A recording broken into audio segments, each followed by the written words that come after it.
Hello everyone. आज हम लोग पॉलिनोमियल्स का बेसिक्स डिस्कस करने वाले हैं। पॉलिनोमियल्स क्या होते हैं, कितने टाइप्स के होते हैं और इनमें क्या क्या वैरायटीज हम देख सकते हैं, क्या क्या नया सीख सकते हैं, वो हम सब देखने वाले हैं। सो फर्स्ट हम स्टार्ट करें पॉलिनोमियल्स क्या होते हैं। उसके पहले ये वर्ड पॉली और नोमियल्स, ये एक ग्रीक वर्ड से बना हुआ है। ठीक है, वैसे मैथमेटिक्स के स्टूडेंट्स को इन सब चीज़ों में कोई इंटरेस्ट नहीं रहता, बट ये बहुत अच्छा है कि एटलीस्ट हमें मालूम हो कि ये चीज़ें आई कहाँ से है। पॉली का मतलब होता है मल्टीपल, ढेर सारे, और नॉमियल्स का मतलब होता है ग्रीक में टर्म्स। तो मल्टीपल टर्म्स से बनी हुई कोई चीज़ पॉलिनोमियल कहलाती है। अब मैंने बोला मल्टीपल टर्म से बनी हुई कोई चीज़, तो कोई चीज़ में क्या हो सकता है? कोई चीज़ में मैथमेटिक्स में दो ही चीज़ें हो सकती है, एक कहलाती है एक्सप्रेशन और एक कहलाती है इक्वेशन। क्लियर? एक है एक्सप्रेशन, एक है इक्वेशन। तो हम पॉलिनोमियल्स में जिस चीज से डील करने वाले हैं, हम एक्सप्रेशन से डील करेंगे। बेसिकली दोनों चीजें एक ही होती है। आप लोगों ने ऐसी कोई टर्म्स तो देखी ही होंगी। ये मैंने बहुत इजी सा फॉर्मेट लिखा है। तो ये जो मैंने लिखा है, एक बहुत इंपॉर्टेंट चीज बता रही हूँ, ये जो मैंने लिखा है ये कहलाता है एक्सप्रेशन। क्या कहलाता है? एक्सप्रेशन। लेकिन जैसे ही आप इसे इक्वल टू लिखते हो, इक्वल टू कुछ भी, फॉर एग्जाम्पल 0, तो ये चीज क्या कहलाने लग जाती है? इक्वेशन। एक इक्वेट के मार्क की वजह से इक्वेशन कहलाने लग जाती है। ये नहीं होता है तो ये एक्सप्रेशन कहलाता है। Okay, so basically what is polynomial? तो पॉलिनोमियल एक तरीके का एक्सप्रेशन है। क्या है? एक्सप्रेशन कंसिस्टिंग ऑफ, जिसके अंदर क्या क्या होता है? कंसिस्टिंग ऑफ, देखो कोई भी एक्सप्रेशन बनाने के लिए क्या क्या चीजें चाहिए? वेरिएबल है, कांस्टेंट है, variables constant with their operators, अब ऑपरेटर्स क्या चीज होती है? अभी हम लोग बहुत बेसिक चीजों की वर्ड्स टर्मिनोलॉजीज डिस्कस करने वाले हैं। ऑपरेटर्स क्या होता है? मैथमेटिक्स के अंदर किसी भी दो नंबर्स को, हम सबसे बेसिक बात करते हैं, दो नंबर्स के बीच में आप जो कुछ भी करते हो, प्लस माइनस मल्टीप्लीकेशन और division, these are called operators. ठीक है, एंड इनकी हेल्प से जो फंक्शन हम परफॉर्म करते हैं वो कहलाता है ऑपरेशन। ओके, तो ये तो हो गई ये चीज। अब मैं एक सिंपल सा एक्सप्रेशन लिख रही हूँ यहाँ पे, जो मैंने यहाँ लिखा है, x square minus 5x plus 3। ठीक है, इस चीज में सबसे पहले हम ये डिस्कस करेंगे कि क्या चीज क्या कहलाती है। ठीक है, वैसे तो बच्चों को ये चीज क्लियर है, स्टिल हम लोग वेरिएबल्स किसे कहते हैं, कांस्टेंट किसे कहते हैं। देखो, वेरिएबल वेरी करने वाला, जो इसकी वैल्यू चेंज होती रहती है। फॉर एग्जाम्पल XYZ है ना, कोई भी अल्फाबेट्स, इनकी वैल्यू फिक्स नहीं है ना कि भाई ये इक्वल टू हमेशा 1 ही रहेगा, आप कितना ही कर लो, ये हमेशा 3 रहेगा, ऐसा कभी पॉसिबल नहीं होता है। So these are called what? These are called variable.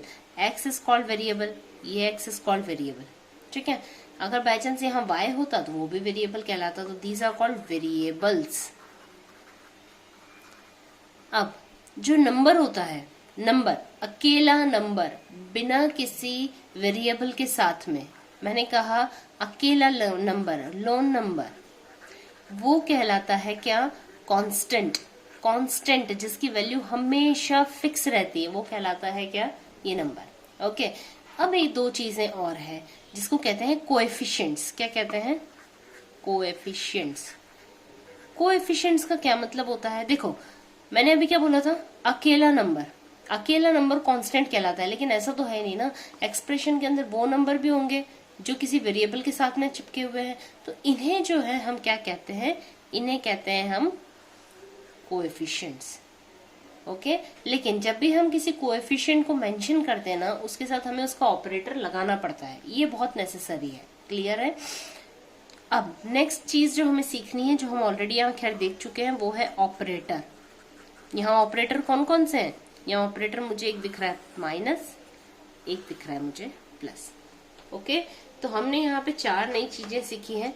एक सीखा है हमने ऑपरेटर्स कैसे होते हैं, क्या होते हैं, वेरिएबल्स क्या चीजें होती हैं, कोएफिशिएंट्स किसे कहते हैं, और कांस्टेंट्स क्या होते हैं। क्लियर? तो एक ही नंबर की हेल्प से, एक ही एक्सप्रेशन की हेल्प से हम ये 4 चीजें देख पाए हैं। अब हम लोग कोएफिशिएंट्स आइडेंटिफाई करना नेक्स्ट एक्सरसाइज में 9.1 सॉरी 2.1 में हम लोग सीखने वाले कोएफिशिएंट्स कैसे अलग करते हैं। लेकिन अगर आपको कोई भी एक्सप्रेशन आता है, आप इजीली बता सकते हैं वेरिएबल क्या है, कांस्टेंट क्या है एंड कोएफिशिएंट्स। हाँ, एक और बात, जब भी आप ये बताए ना कि भाई एक्स के साथ में ये नंबर है, तो कोएफिशिएंट्स हमेशा अपने ऑपरेटर के साथ में बोला जाएगा। कोएफिशिएंट क्या है इसमें एक्स का, तो भाई -5। एक्स स्क्वायर का कोएफिशिएंट क्या है, यहाँ तो एक्स स्क्वायर है लेकिन कुछ भी नहीं है, तो यहाँ पे क्या है 1, तो 1 इसका कोएफिशिएंट हो जाएगा। क्लियर है ना। ये तो हुई वो चीज जो एक एक्सप्रेशन को देख के हम उसको नाम देते हैं। अब देखो, पॉलिनोमियल्स में दो इंपॉर्टेंट चीजें होती है जो हमें पढ़नी होती है। एक डिपेंड करती है टर्म्स के ऊपर, एक डिपेंड करती है डिग्री के ऊपर। अब ये दोनों चीजों के आगे हम पढ़े उसके पहले पता होना चाहिए टर्म्स क्या होती है। देखो, ये जो आप लोगों को दिख रहा है x² - 5x + 3, ये एक एक्सप्रेशन है। क्या है ये? एक्सप्रेशन। इस एक्सप्रेशन के अंदर कितनी टर्म्स हैं वो कैसे पता चलता है? जितने भी प्लस और माइनस के साइन है, आई रिपीट, ऑपरेटर सारे नहीं, सिर्फ प्लस या माइनस, इन दोनों के साइन के आगे आप लोग एक अपनी तरफ से एक कट लगा के देखो, एक इमेजिनरी कट। यहाँ देखो, सॉरी यहाँ देखो, x² - 5x + 3 है ना, इमेजिनरी कट कर रही हूं मैं, सिर्फ प्लस और माइनस की जगह। देखो कितने ब्लॉक्स बने, 1 2 3, तो कितने टर्म्स हो गए ये? 3 टर्म्स। ठीक है। सिमिलरली अगर मैं लिखूं यहाँ पे x³ - 3x² + x + xy - 4, imaginary cut, first cut, second, third, fourth, कितने हो गए? 1 2 3 4 5, कितनी टर्म्स हो गई? 5 टर्म्स। ये होता है सबसे इजी तरीका टर्म्स निकालने का। ओके नाउ, डिग्री क्या होता है? डिग्री का मतलब होता है किसी भी एक्सप्रेशन में, आई रिपीट, किसी भी एक्सप्रेशन के अंदर जो हाईएस्ट पावर होता है, क्या होता है? Highest power, highest exponential power जो होता है वो कहलाती है डिग्री। ठीक है।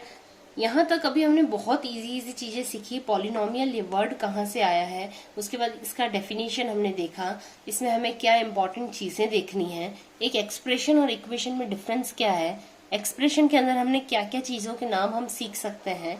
इसके अलावा पॉलिनोमियल में हमें क्या इंपॉर्टेंट चीजें सीखनी है, उसमें टर्म्स क्या होता है, डिग्री क्या होती है, वो हमने लिख लिया।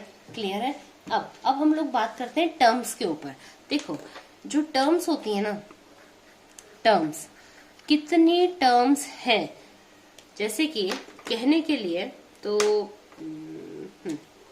फॉर एग्जाम्पल मैंने ये 100 लिखा, सिर्फ ये 100 लिख दिया, तो कहने के लिए कांस्टेंट है पर 100x लिखा फॉर एग्जाम्पल। अगर मैंने इसको इतना ही छोड़ दिया तो ये एक टर्म भी है, ये अपने आप में एक एक्सप्रेशन भी है। ओके, तो यहाँ पे कितना टर्म दिख रहा है आपको? एक टर्म। फॉर एग्जाम्पल मैंने लिखा 100x² - x, कितनी टर्म्स दिख रही हैं? 2। ऐसे x³ - 3x² + 4, something like this. ठीक है, ये कितनी टर्म्स दिख रही हैं? 1 2 3 टर्म्स। तो देखो, सिर्फ इन 3 टर्म्स के ऊपर जहां आपको एक टर्म दिखती है, नंबर ऑफ टर्म्स के हिसाब से नाम दिए गए हैं। जहां एक टर्म होती है वो कहलाता है मोनोमियल। क्या कहलाता है? मोनोमियल। मोनोमियल, मियल का मतलब होता है टर्म्स। क्लियर। यहाँ पे 2 टर्म्स दिख रही है तो बाइनोमियल, यहाँ 3 टर्म है तो trinomial. Okay, so depending upon the term, यहाँ पे हम इसको नाम करना सीखे हैं। आपको अब एक्सप्रेशन के अंदर टर्म्स दे दी जाएंगी and you will be said कि आपको इसमें आइडेंटिफाई करना है कि किस तरीके का पॉलिनोमियल है। ओके, नेक्स्ट होता है डिग्री। डिग्री अपने आप में एक बहुत इंपॉर्टेंट चीज होती है। डिग्री, हाईएस्ट पावर कितना होता है? हाईएस्ट पावर के हिसाब से हम 3 तरीके की ये पढ़ने वाले हैं। पहला है लीनियर इक्वेशंस, आपने पढ़ी होगी लीनियर इक्वेशन, क्लास 6 में भी लीनियर इक्वेशन हम पढ़ चुके हैं। देन है क्वाड्रेटिक इक्वेशन एंड लास्ट हम देखेंगे क्यूबिक इक्वेशन। इसके ऊपर अभी हमारे सिलेबस में कहीं मेंशन नहीं है, so we are dealing with this 3 only. Linear equation का मतलब क्या है? डिग्री कितनी होगी? 1। क्वाड्रा, इसमें हमारी डिग्री कितनी होगी? 2। एंड क्यूबिक इक्वेशन में हमारी डिग्री कितनी होगी? 3। ओके, अब मैं अगर इसका एग्जाम्पल दूं तो एक्स प्लस वाई, इसमें x plus Y for example, इसके अंदर मैंने ये नहीं कहा है मोनोमियल है बायनोमियल है, नहीं, लीनियर बोला है, मतलब हाईएस्ट डिग्री कितनी होनी चाहिए 1। सिमिलरली हम अगर क्वाड्रेटिक की बात करें, ठीक है, तो क्वाड्रेटिक में डिग्री कितनी होनी चाहिए 2, X square plus X Y for example, highest degree कितनी है 2। यहाँ पे X cube minus X square plus 1, highest degree कितनी हो गई यहाँ पे 3। सो ये है linear, quadratic and cubic.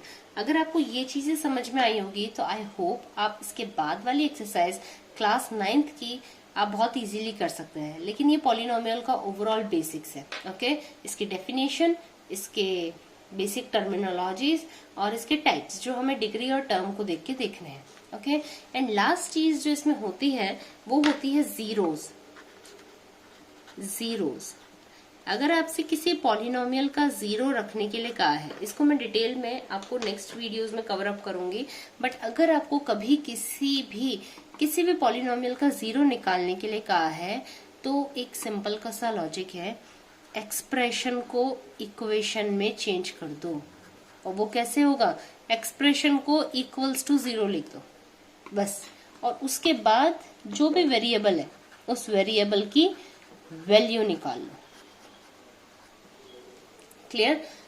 Zero निकालने के लिए एक्सप्रेशन को इक्वेशन में चेंज कर दो, और वो कैसे करेंगे, एक्सप्रेशन को इक्वल टू जीरो रखो, वेरिएबल की वैल्यू निकालो, एंड फाइनली हमारा जीरो निकल जाएगा।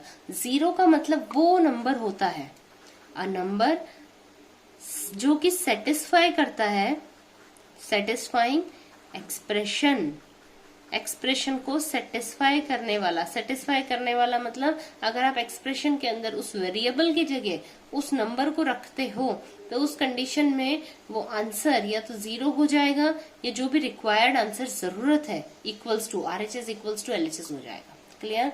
विथ दिस हम लोगों का basic section, basic understanding of the polynomial over होती है। Thank you.